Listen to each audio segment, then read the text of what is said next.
Now let's get into our analogy about roots. It's springtime. This Highbury Summit is coming at just the right time. And just like in the garden, when you have good soil and you have good roots, the plant is going to flourish. And the same thing happens with you too and your business. But here's a little nifty trick that I want you to think about. When we talk about our businesses, we often call them entities. We call them legal entities and we call them fiscal entities. And an entity is a being. So if you think about your business in terms of an entity, you realize that your business has its own spirit, has its own energy, its own flow. So it might be a part of you, but you are not your business and your business is not you as the CEO.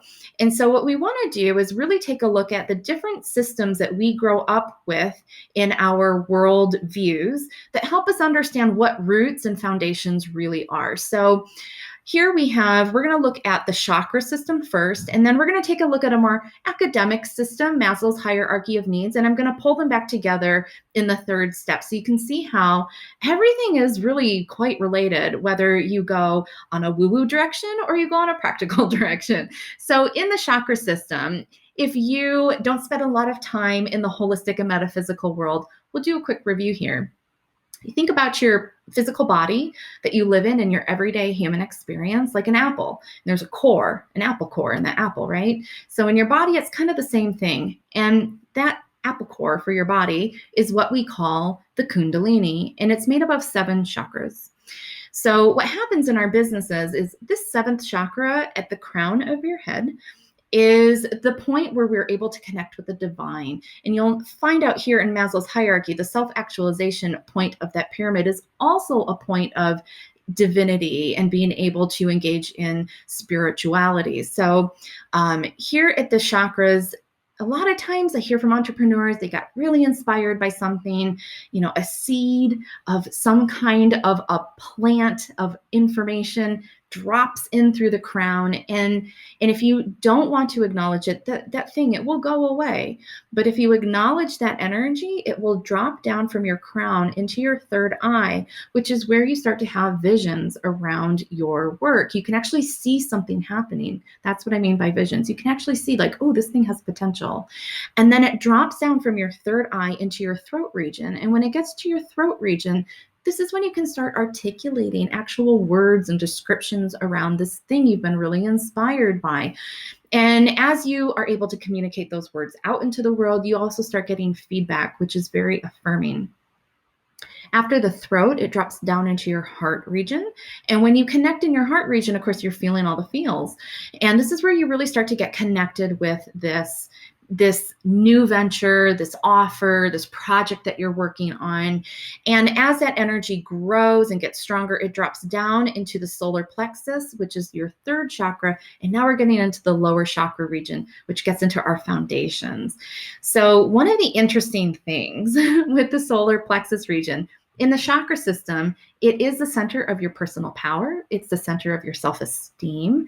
And in our more modern biology and holistic medicine, there's a lot of talk these days about how your guts are considered like your second brain.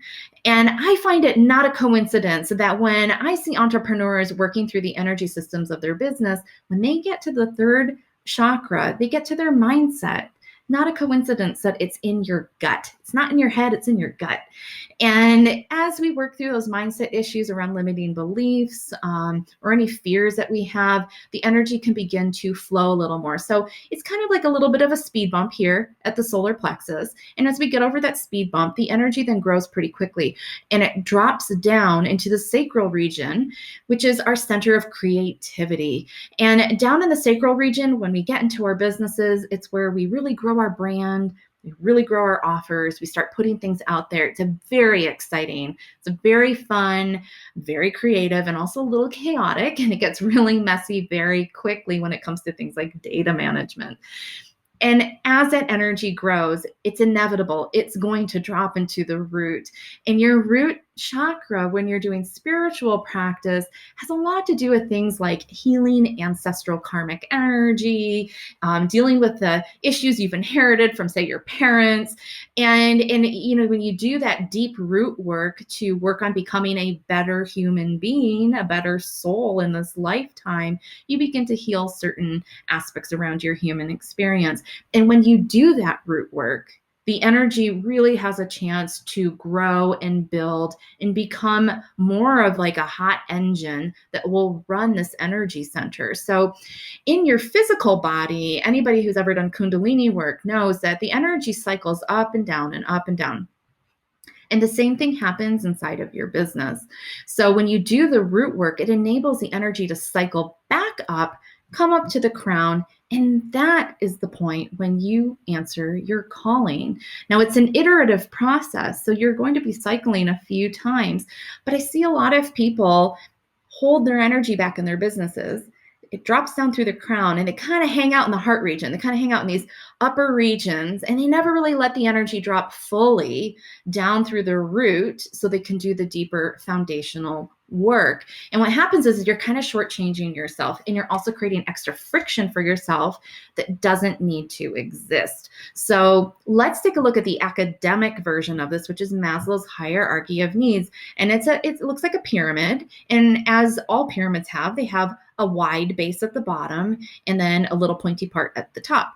And in Maslow's hierarchy of needs, the whole theory behind it is that as a human, in order to reach self-actualization, which is things like answering your calling in life, you need a strong base. You need to know first and foremost that you have food in your belly, a roof over your head, that you're safe, that you're not going to come to physical harm. And when you have those things in place, you can actually do the higher level work in life. And the same thing is true when we're talking about our root. If we don't feel like we have strong energy in our root chakra, if we're always feeling in fight or flight mode, it's going to be kind of hard to do that higher level work. And the same thing's true here in Maslow's hierarchy. So Maslow's hierarchy shows us that we really have to prepare to thrive. We have to make sure that we do that.